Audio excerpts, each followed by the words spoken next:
Hey up, I'm a Nott'm lass and welcome to one of my favourite cities, New York. New York, New York. So good they named it twice. Also known as the city that never sleeps and the Big Apple. It was on my bucket list for ages. Anyway, check out my top 10 places to visit in the Big Apple. The Statue of Liberty. This huge neoclassical copper sculpture was a gift from France to America in 1886. She is the Roman goddess of liberty and celebrates the ending of slavery. The statue was built in France and weighs 225 tons. To transport it to New York, it was disassembled and packed into crates and shipped to New York, where it was reassembled on the Ellis Island. When immigrants arrived in boats, the statue was a welcome symbol, an icon of freedom. As you can see, she's holding a torch above her head in her right hand, and in her left hand she's holding a tablet with the date July the 4th, 1776 in Roman numerals. This was a date of the United States Declaration of Independence. There is a broken shackle and chain at her feet as she walks forward enjoying her freedom. Even if you don't get to experience visiting Ellis Island, you can get some great photos of her from the Staten Island Ferry, which goes right past it. Empire State Building. Built in 1930s, this 102-story skyscraper was intended to be the world's first building with over 100 stories. It's a beautiful Art Deco building that is a must-see whilst in New York. You can buy tickets to go to the top, which is great fun. It's been in more than 250 TV shows and films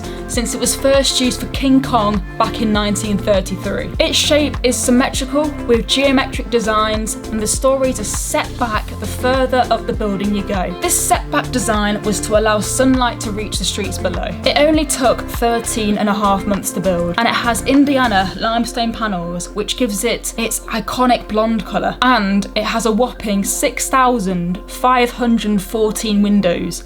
Imagine being a window cleaner there. Staten Island Ferry, probably the cheapest and best thing to do in New York. It's free and it runs 24 hours a day, 7 days a week. It began operating in 1817 and currently transports about 10 million commuters and tourists each year. During peak times, there's a ferry every 15 minutes and at other times every 30 minutes. Travelling on it takes 25 minutes and you get to see the Statue of Liberty and the wonderful views of Manhattan. It's been free since 1997, so please be aware of scammers trying to sell you fake tickets that you just don't need. Ground Zero. This is the memorial garden built on the site of the World Trade Center, which was bombed on September the 11th, 2001, and 3,000 people were killed.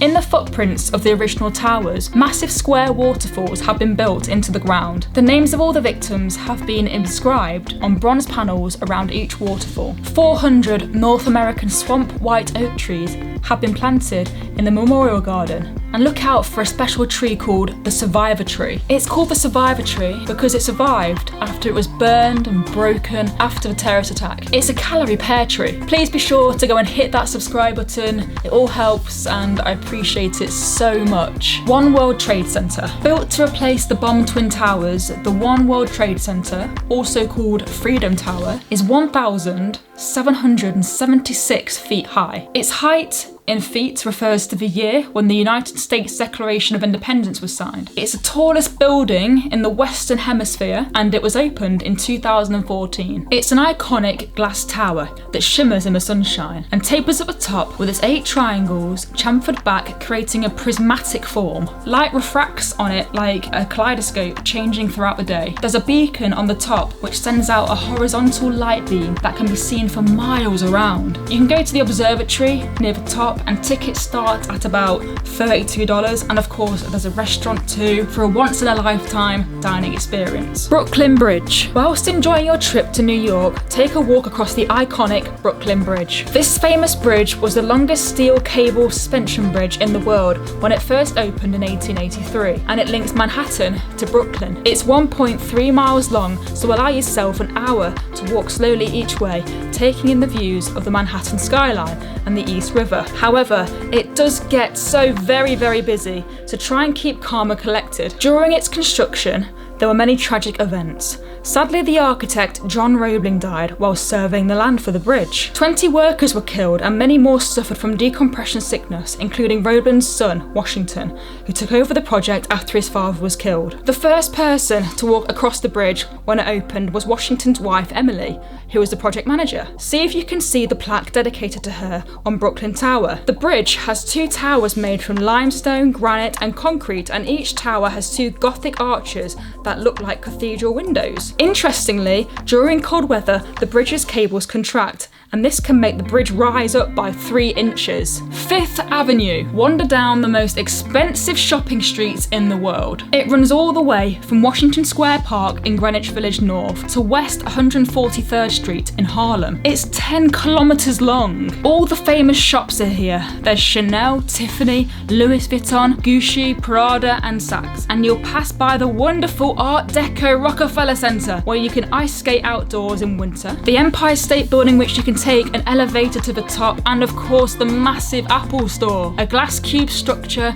open 24 hours a day. You'll see Trump Tower, which in its heyday back in the 1980s was all gold and glittery inside and out, but now it's a sad shadow of its former glory. It's best to stroll down 5th Avenue on foot and take in the atmosphere of one of the world's most famous streets. Central Park. Need a bit of peace and quiet? Not that anyone said they visited New York for a bit of peace and quiet. However, a walk around Central Park is a great way to reconnect with all things nature. You'll recognise it when you get there because it's the most filmed location in the world. From the air, it's an iconic lush green rectangle slap bang in the middle of an urban metropolis. And when you visit it, you'll find lakes, a zoo, pavilions, woodlands, meadows and big stone boulders. So how did Central Park get there? Back in 1857, a competition to design a park in Manhattan was won by landscape architects Olmsted and Vaux. They went on to create this vast and magical park in the city. When you walk around, it's hard to believe that everything was designed and put there artificially. The 8 lakes and ponds,